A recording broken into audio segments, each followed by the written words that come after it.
우리 아들도 너무 잘 도와줬어. 한국 떨어졌어. 떨어졌어요. 자, 만나서 반갑습니다. 와, 박수. 다들 먹는 거 정신이 없었어. 편한 게 좀 하이파이브. 조용해졌어. 저 하이파이브. 싫어? 알았어. 엄마랑 해야지. 엄마 하이파이브. 짠. 하늘에 하이파이브. 짠. 짠. 좋아하는 안 해. 알았어. 하지 말자. 자, 오늘 예배를 너무 많이 도와줘서 아빠가 엄마한테 사탕 주라고 했어요. 주아랑 하니까. 오늘 예배 끝날 때까지 말 잘 들으면 또 깎아 또 한 개 또 줄게. 알지? 약속. 짠. 앉아서 약속. 짠. 좋습니다. 우리 계속해서 이제 예배 시간에 나누고 있는 말씀은 뭐냐면 성령께서는 살아계십니다. 아멘. 살아계십니다. 아멘. 성령님 살아계십니다. 아멘. 주아도 기도할 때 성령님 사랑합니다 하잖아. 성령님 사랑합니다. 짠. 성령님 하이파이브 짠. 성령님 사랑합니다 하잖아. 살아계시기 때문에 우리가 하나님 사랑을 할 수가 있습니다. 아멘. 살아계시기 때문에 우리가 사랑할 수 있습니다. 아멘. 그래서 우리가 계속해서 이제 나누고 있는 말씀은 뭐냐면 살아계신 성령님으로 우리가 말씀을 나누고 있습니다. 오늘 은혜 받으신 말씀은 갈라디아 6장 7절에서 8절까지의 말씀인데 다 같이 한 목소리로 읽도록 하겠습니다. 시작. 스스로 속이지 말라. 하나님은 만물이 여김을 받지 아니하시나니 사람이 무엇으로 심든지 그대로 거두리라. 자기의 육체를 위하여 심는 자는 육체로부터 썩어진 것을 거두고 성령을 위하여 심는 자는 성령으로부터 영생을 거두리라. 아멘. 이 말씀을 나누기 전에 우리는 우리의 처지를 잘 알아야 돼요. 우리의 처지를 잘 알아야 돼요. 우리가 하나님의 자녀로서 부르심을 받고 이제 성령 안에서 우리가 자유하지만 그보다 먼저 우리가 안에 성령이 없으면 우리가 어떤 존재인지에 대해서 우리의 처지를 잘 알아야 돼요. 마태복음 3장 5절에서 9절입니다. 제가 읽어드리겠습니다. 이때에 예루살렘과 온 유대와 요단강 사방에서 다 그에게 나와 자기들의 죄를 자복하고 요단강에서 그에게 침례를 받더니 요한이 많은 바리새인과 사두개인이 침례 베푸는 데 오른 것을 보고 이르되 독사의 자식들아 누가 너희를 가르쳐 임박한 진노를 피하라 하더냐. 그러므로 회개에 합당한 열매를 맺고 속으로 아브라함이 우리 조상이라고 생각지 말라.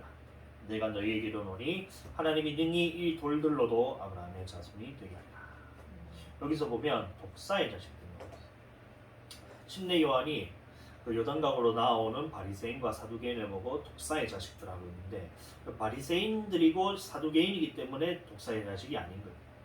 여기 보면 독사의 자식들아 하고 뒤에 무슨 말씀이 나오냐면 회개에 합당한 열매를 맺지 않으면 그게 바로 독사의 자식이에요.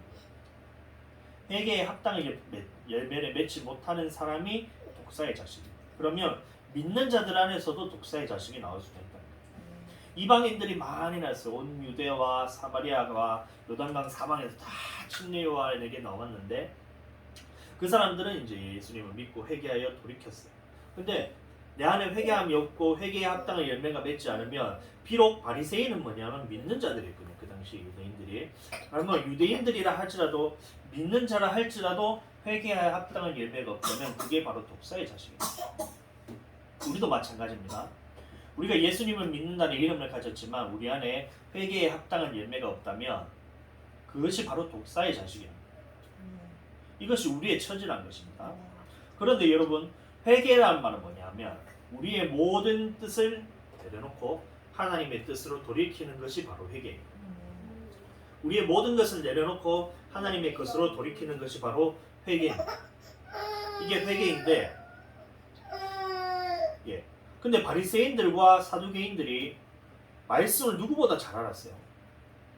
그 당시에 바리새인들은 뭐 누구였냐면 이제 말씀들을 연구하는 사람들이고 사두개인들은 마찬가지로 말씀에 대해서 연구하는 사람들이 바리새인들과 사두개인인데 그렇게 말씀을 잘 알았는데 이 사람들이 왜 독사의 자식들을 했을까요?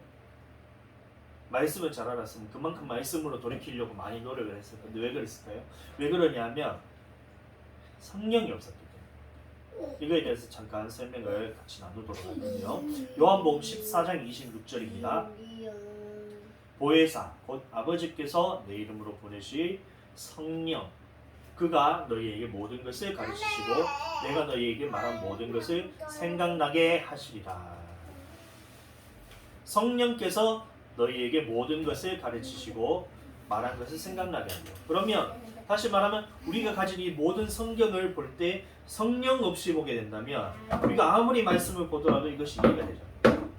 바리새인들과 사두개인들이 그랬던 것처럼 그 사람들은 성경을 평생을 연구한 사람들이에요. 날 때부터 해가지고 바리새인들은 성경을 연구한 사람들이었어요. 그럼에도 불구하고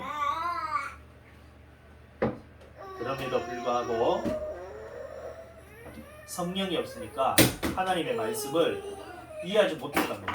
자, 한번 다시 보겠습니다. 디모데후서 3장 16절의 말씀을 보시면 이런 말씀이 나옵니다.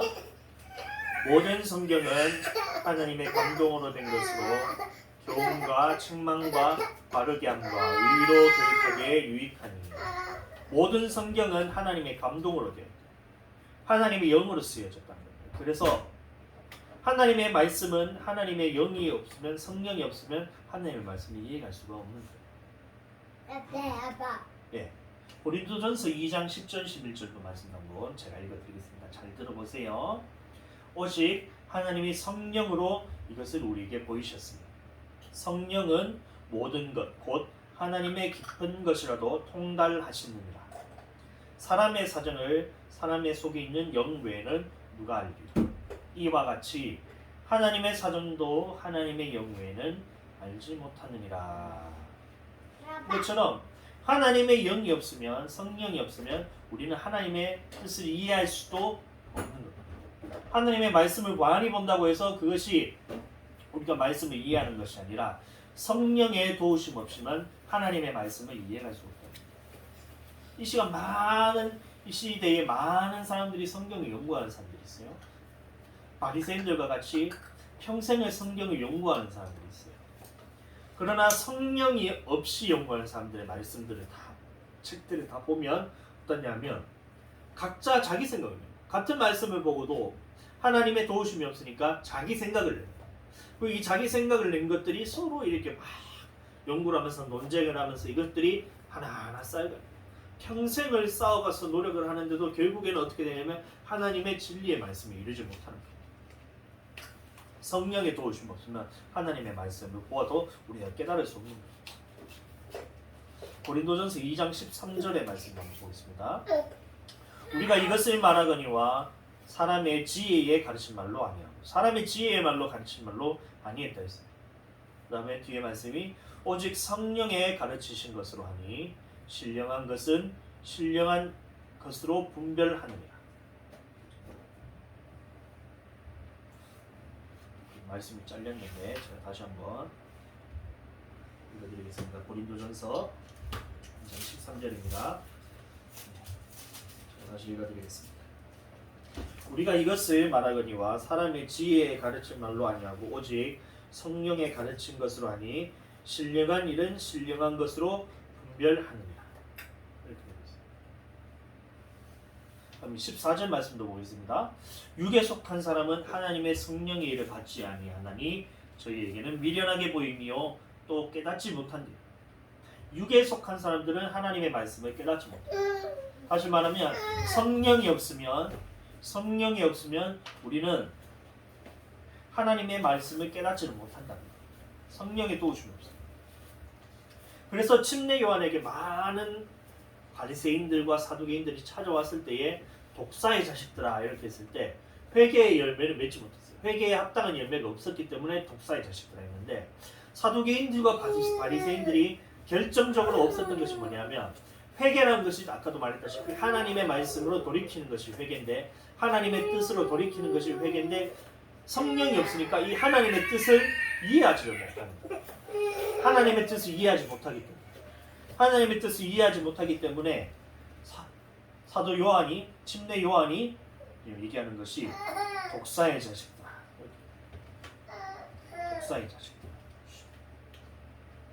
독사의 자식들아 누가 너희를 가리켜 임박한 진노를 피하라 하더니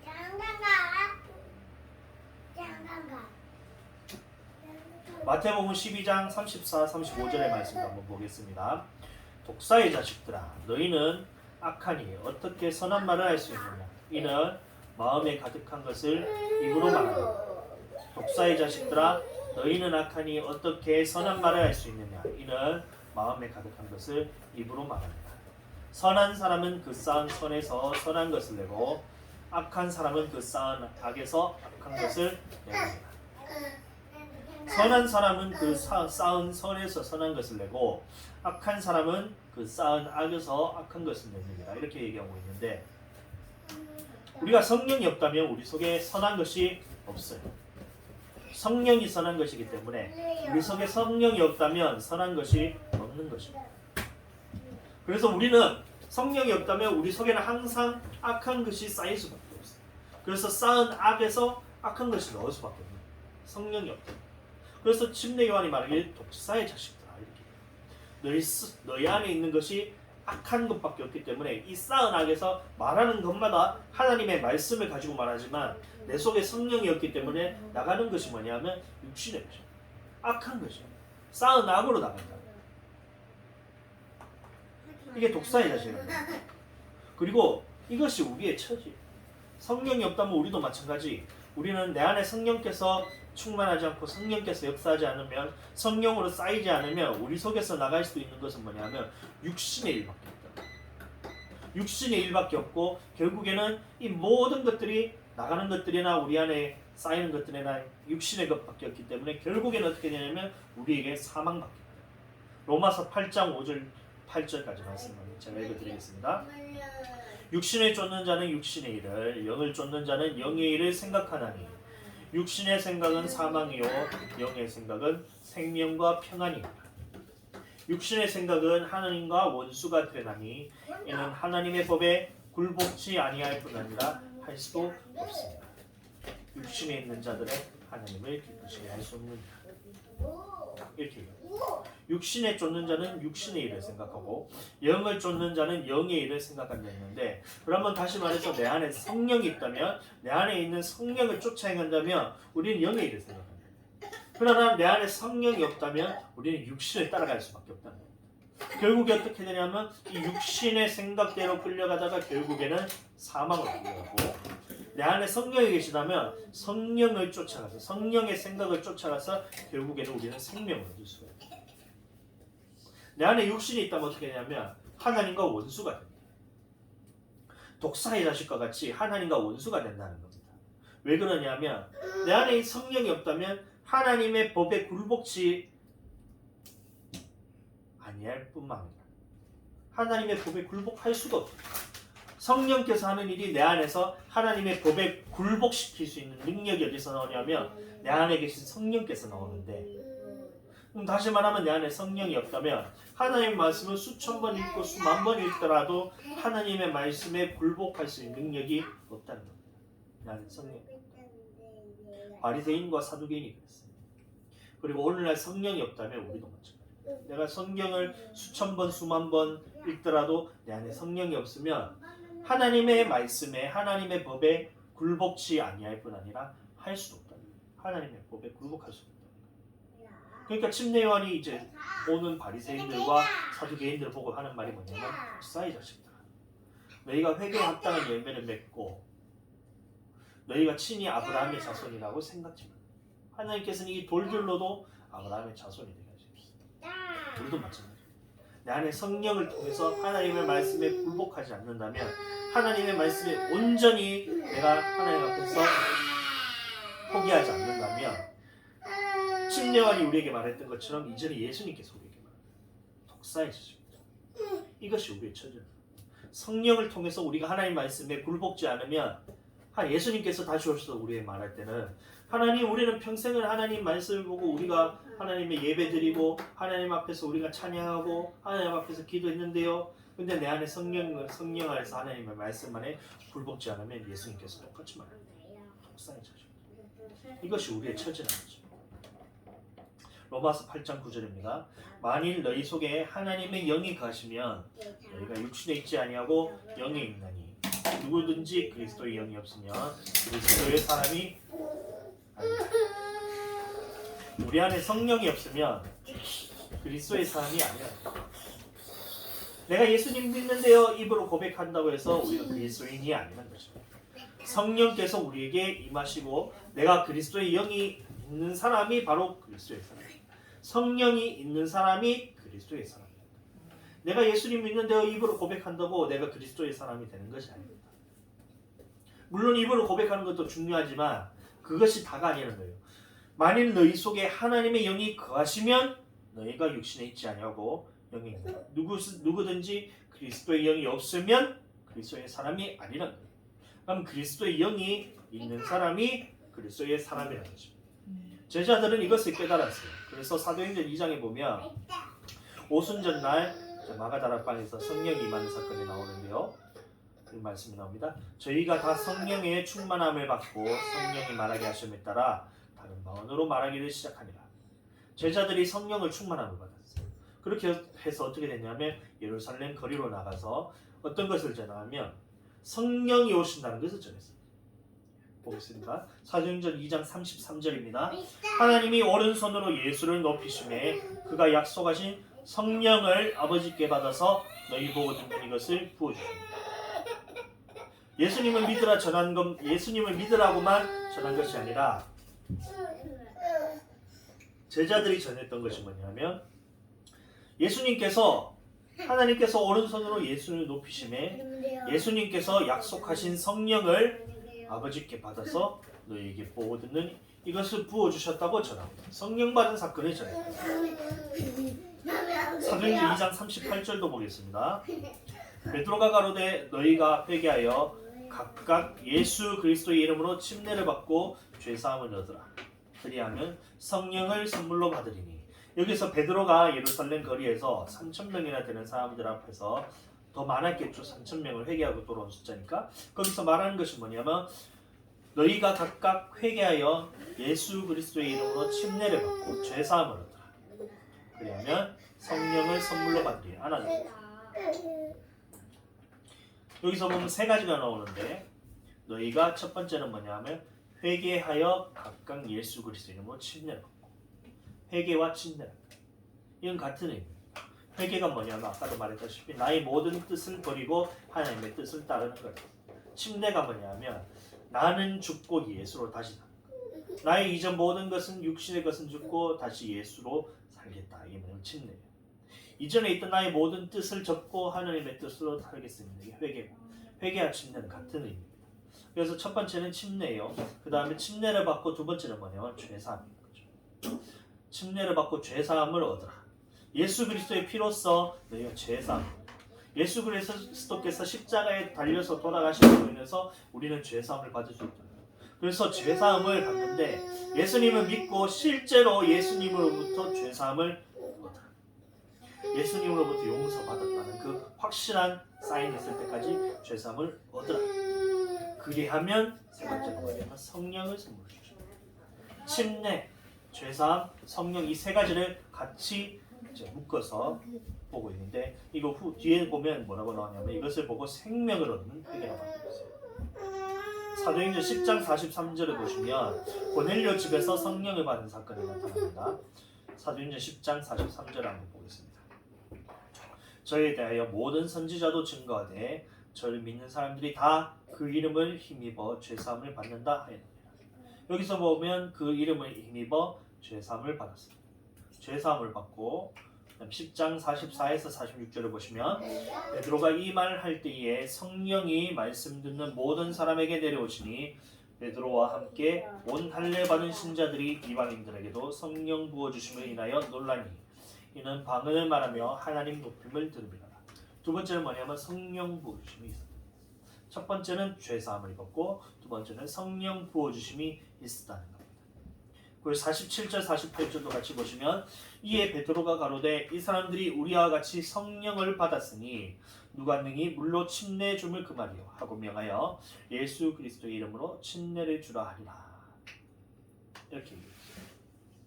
고넬료 집에서도 사건이 있었는데 제자들이 중요하게 생각했던 것이 뭐냐면 예수님의 이름을 힘입어서 죄사함을 받은 사건, 그 다음에 이방인들에게도 성령을 부어주신 사건, 그리고 예수 그리스도의 이름으로 침례를 주라 했다. 다시 말하면 나는 죽고 예수로 다시 사는 주로 고백하는 그 세 가지 사건을 아주 중요하게 생각했는데 11장에 보면 제자들이 이 사건에 대해서 어떻게 표현을 하고 있는지 한번 보도록 하겠습니다.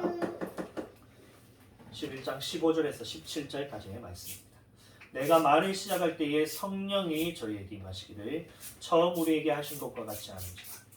내가 주의 말씀에 요한은 물로 침례를 주었으나 너희는 성령으로 침례를 받으리라 하신 것이 생각난다. 그런즉 하나님이 우리가 주 예수 그리스도를 믿을 때에 주신 것과 같은 선물을 저희에게도 주었으니 내가 누구간데 하나님은 능히 맡겠느냐? 저희가 이 말을 듣고 잠잠하여 하나님께 영광을 돌려 가로되 그러면 하나님께서 이방인에게도 생명 얻는 회개를 주셨다. 생명 얻는 회개라 말하고 있어요. 생명 얻는 회개. 생명 얻는 회개입니다. 첫 번째는 뭐냐면 회개와 침례예요. 다시 말하면 주로 고백하는 사건이었어요. 나는 죽고 예수로 다시 사는 사건. 이전에 나의 모든 뜻은 적고 하나님의 뜻으로 다시 살겠습니다. 이 생명 없는 회개가 있어야 되고 주로 고백하는 사건이 있어야 되고 두 번째는 뭐냐면 실제 예수님으로부터 죄사함 받는 사건이 있어야 돼요. 죄사함. 그 다음에 세 번째가 뭐냐면 바로 성령을 받는 사건이 반드시. 이 세 가지 사역을 보고 제자들은 생명을 얻는 회개라 말하고 있습니다. 방금 보셨던 것처럼 이방인에게도 생명 얻는 회개를 주셨도다 이렇게 얘기합니다.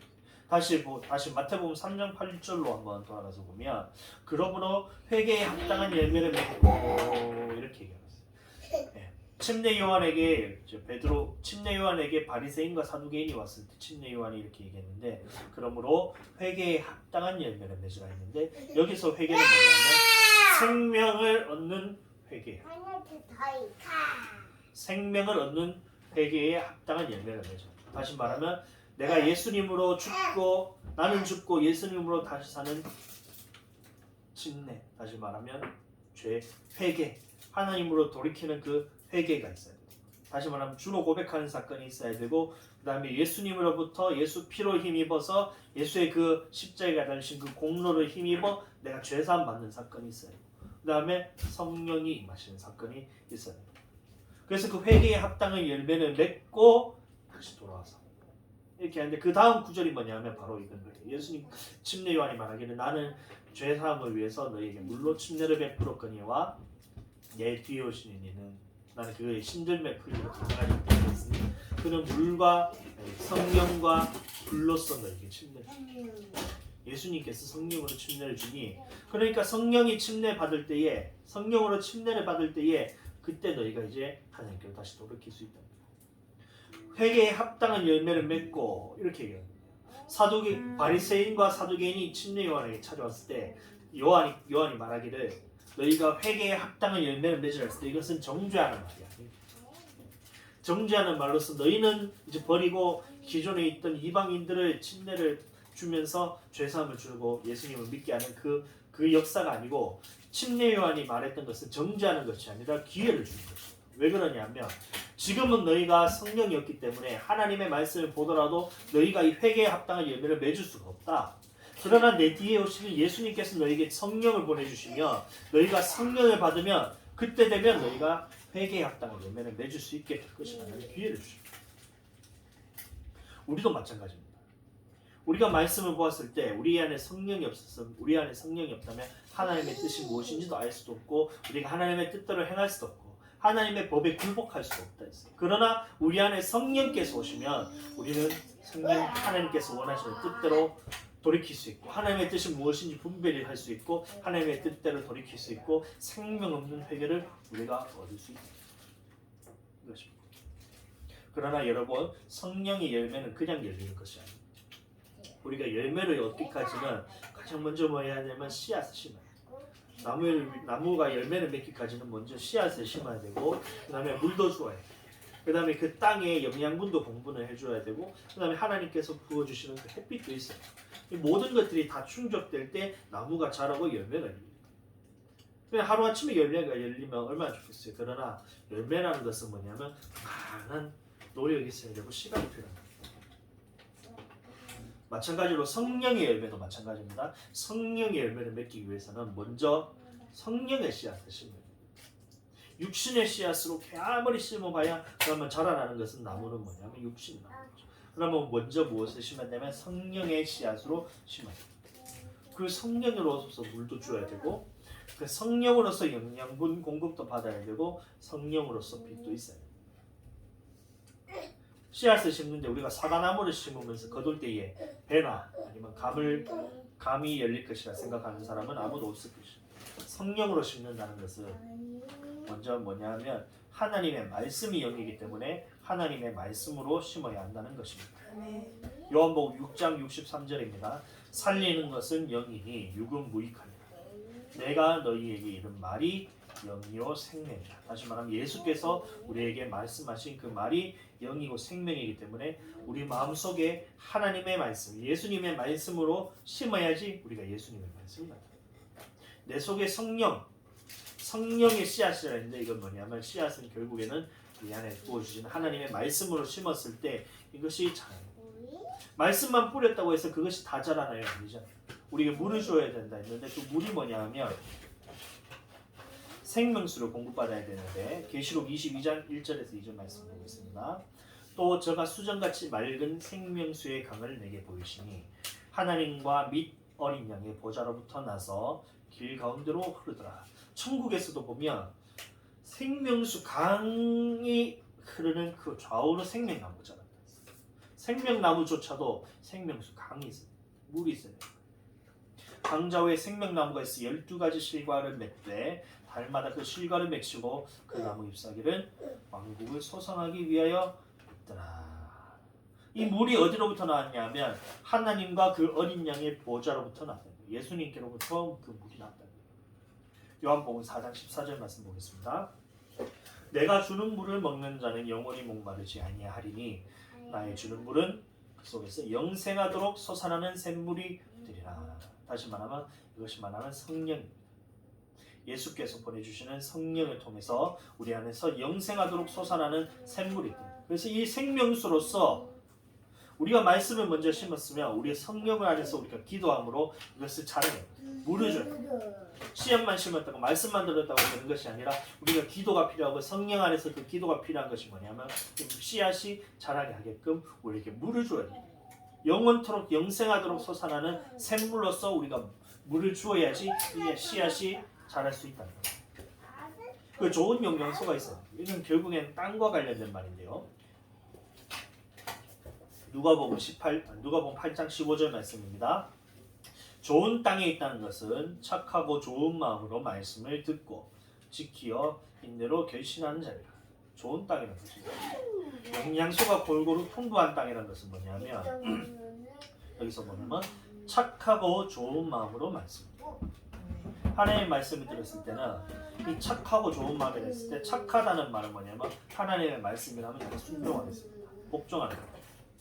좋은 마음 마찬가지예요. 하나님의 말씀을 듣고 내가 하나님께 복종하겠습니다라는 이런 마음이 있어야 되고 이 말씀을 듣고 그 다음에 지켜야 돼요. 말씀을 듣고 지키어. 그 다음에 어떠한 환란이 오더라도 인내로서 지켜서 결실하는 것이 바로 복토한다. 좋은 영양소인데 좋은 땅이라는 것이에요. 우리가 하나님의 말씀을 좋은 말씀으로 받아서 듣고 지키어 인내로서 결실하는 자. 듣고 지키는 자. 이게 좋은 가치입니다. 그리고 마지막에 햇빛이 있어야 되는데 햇빛은 우리가 공급하고 싶다고 주는 것이 아니에요. 햇빛은 전적으로 하나님께서 부어주시는 건데 하나님의 은혜인데 이것도 하나님으로부터 받는 것인데 그러면 우리는 어떻게 해야 되냐면 이 햇빛이 가려지지 않도록 하는 것이 우리가 해야 돼요. 하나님께서 부어주시는 이 햇빛으로 가려지지 않도록 이 앞에 있는 걸림돌을 치우는 거예요. 마태복음 13장 22절입니다. 가시떨기에 뿌렸다는 것은 말씀을 들으나 세상의 염려와 재리의 유혹에 말씀이 막혀 결실치 못하는 자요. 여기서 말하는 것은 하나님의 말씀이 결실하기 위해서는 어떻게 해야 되냐면 우리 세상의 염려들을 제거해야 돼요. 그러면 재리의 유혹 같은 물질의 유혹 같은 걸림돌을 제거해야 된다. 하나님께서 우리에게 햇빛을 공급해야 해요. 하나님께서 우리에게 빛으로서 우리에게 하나님께서 풍성한 은혜로서 하나님의 사랑으로서 모든 것을 하나님의 좋은 것을 공급하기를 원하시고 우리에게 부어주고 있어요. 근데 우리 안에서 이거 가림막 같아. 가시떨기와 같은 우리에게 가림막이 있으면 햇빛을 공급받지 못해요. 그러면 나무는 자라지 못합니다. 성령의 열매가 자라지 못합니다. 그럼 어떻게 해야 되냐면 이 가시떨기와 같은 세상의 염려와 죄와 유혹 같은 이 걸림돌을 제거해야 된다. 아멘. 우리 삶에 있어서 많은 것을 포기할수록 우리는 하나님으로부터 더 많은 것들을 받을 수 있어요. 아멘. 우리가 세상에 있어서 많은 것들을 포기할수록 성령으로부터 더 많은 것을 얻을 수 있음을 맹세하시기를 바랍니다. 오늘 본문 말씀 한번 다시 보겠습니다. 제가 읽어드리겠습니다. 스스로 속이지 말라. 하나님은 만홀히 여김을 갖지 아니하시나니 사람이 무엇으로 심든지 그대로 거두리라. 자기 육체를 위하여 심는 자는 육체로부터 썩어진 것을 거두리라. 성령을 위하여 심는 자는 성령으로부터 영생을 거두리라. 그러면 우리는 반드시 성령으로 심어야 됩니다. 우리는 성령으로 심어야 되는데 믿으시면 아멘. 아멘. 예, 우리는 그리고 성령으로 반드시 가꾸어 나가야 됩니다. 우리에게 부어주신 성령으로서만 가꾸어 나가야 됩니다. 그렇게 하기를 소망하시는 분들 다시 한번 아멘 하겠습니다. 아멘. 예, 그렇게 심고 가꾸어서 결국에 우리가 영생을 거두어야 되는데 성령으로부터 우리가 영생을 거두기를 원하시는 분들은 우리 다시 한번 두 손 들고 아멘 하겠습니다. 아멘. 네, 우리 이 시간 기도하실 때에 두 손 든 채로 나는 반드시 성령으로 심고 성령으로 가꿔서 성령으로부터 영생을 거두리라 각오하는 마음으로 우리 다 같이 주여 한번 부르고 기도하겠습니다. 주여.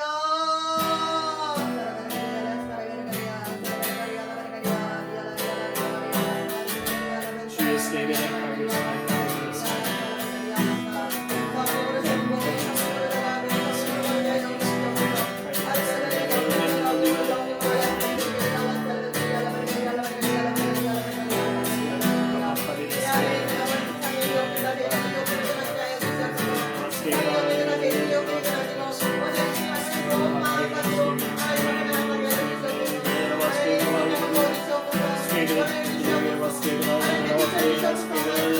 말씀을 들었다고 끝나는 것이 아니라 하나님 안에서 우리가 성경을 전부해 줘야 됩니다. 기도하는 것은 하나님 말씀이 내 안에서 이루어지기를 원하는 마음으로 성령께서 스테이블러 성령께 맡겨드려야 됩니다. 스테이블러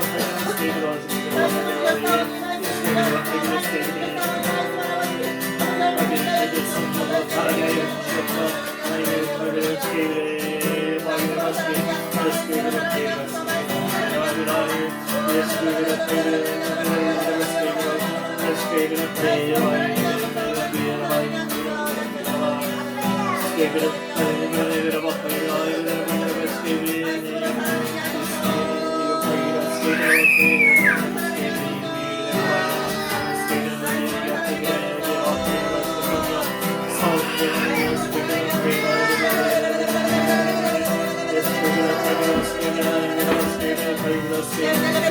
Let's